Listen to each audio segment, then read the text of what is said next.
Primer parte de lo que experimentamos en la cumbre de Naciones Unidas sobre cambio climático allá en Poznań, Polonia. Platicamos con Rajendra Pachauri, el Premio Nobel de la Paz, y el presidente de este panel de expertos sobre la importancia que tiene México en estos foros. Esto fue lo que nos dijo también, además, Ivo Dubois, el encargado de Naciones Unidas, sobre el tema. Hará cambios notables en la temperatura del... En 1977, Noticieros Televisa transmitió esta entrevista en la que el meteorólogo Pedro Muciño esbozaba un concepto en ese entonces poco conocido. La tala de los bosques sí influye en el clima local, digamos, en el clima de las regiones aledañas al lugar donde está desforestándose. Y significará cambios notables en la temperatura no solamente de nuestro país, sino de todo el planeta. Más de 30 años después nos damos cuenta de que Muciño avisoraba lo que hoy conocemos como calentamiento global.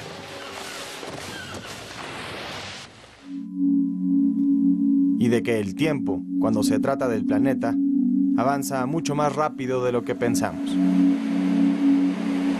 Especialmente en México, un país altamente vulnerable a los efectos del cambio climático.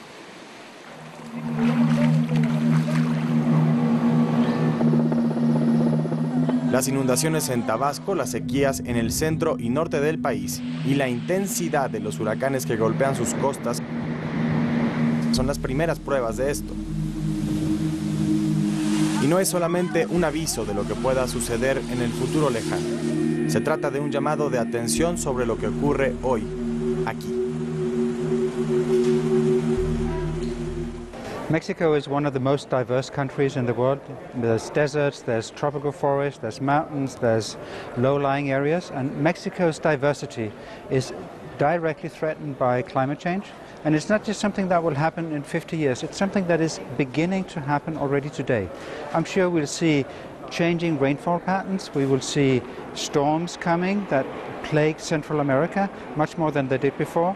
And we see these things coming, and therefore it's very important, I believe, for Mexico and for Mexicans to take climate change seriously. El cambio climático requiere la importancia de un tema de seguridad nacional. Ya lo vimos en Villahermosa, ya lo hemos visto en muchos otros lugares del país, y por ello México tiene que seguir empujando fuertemente estos temas. Además de los fenómenos naturales, se tiene registro del incremento en la prevalencia de enfermedades vectoriales como el dengue y la malaria. Ya en algunos estados estamos trabajando con resultados, dando el esquema estatal del programa del cambio climático. ¿Qué le va a suceder a Nayarit? ¿Qué le va a pasar a Chihuahua? ¿Qué va a suceder en Tlaxcala? En Veracruz ya tenemos un primer resultado y, por ejemplo, vemos con claridad cómo el mosquito que causa la enfermedad del dengue, hacia qué municipio se va a mover, hacia qué ciudades va a llegar, donde antes no llegaba. Por todo esto es fundamental lograr una contribución real al esfuerzo por reducir el calentamiento global. México ocupa el lugar 11 en la lista de emisores de dióxido de carbono. Contribuye con el 1.6% del total mundial. Más de la mitad de estas emisiones provienen del sector energía, sin representación en la 14ª Conferencia Mundial sobre Cambio Climático.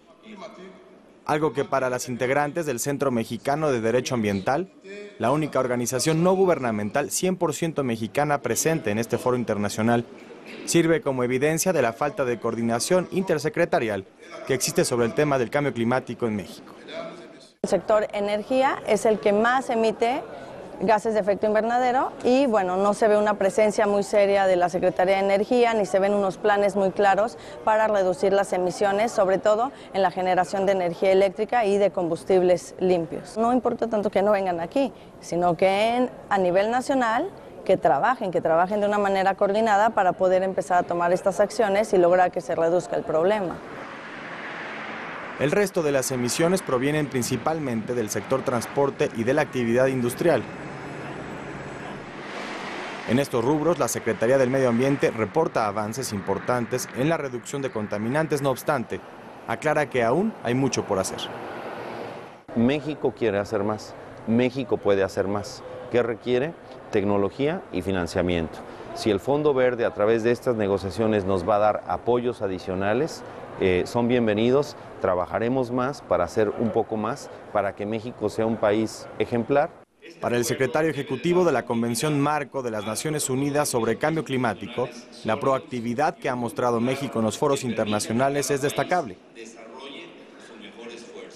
Well, Mexico has been playing a very important and constructive role in these negotiations for a very long time, with a very expert team. And in fact, Mexico has made some very interesting proposals in these negotiations, including on new financial mechanisms that might be created.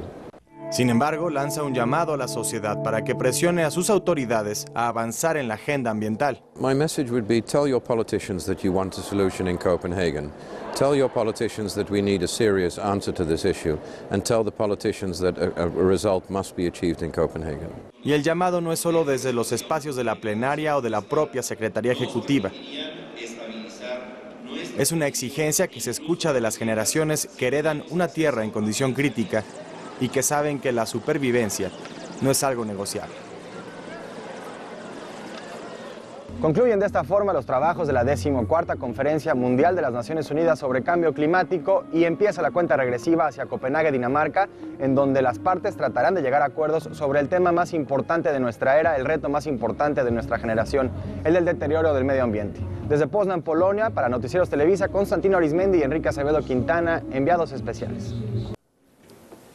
Carlos, la percepción es que el asunto del cambio climático es un tema ambiental, pero no es correcto. Es decir, es un tema de salud, un tema económico inclusive, y es un tema que debe ser acercado de manera integral, ¿no? Por eso es importante que esté la Secretaría de Energía, Hacienda, Sedesol, todas trabajando de una forma coordinada, ¿no? Pues sí. Gracias, muchísimas gracias, Enrique.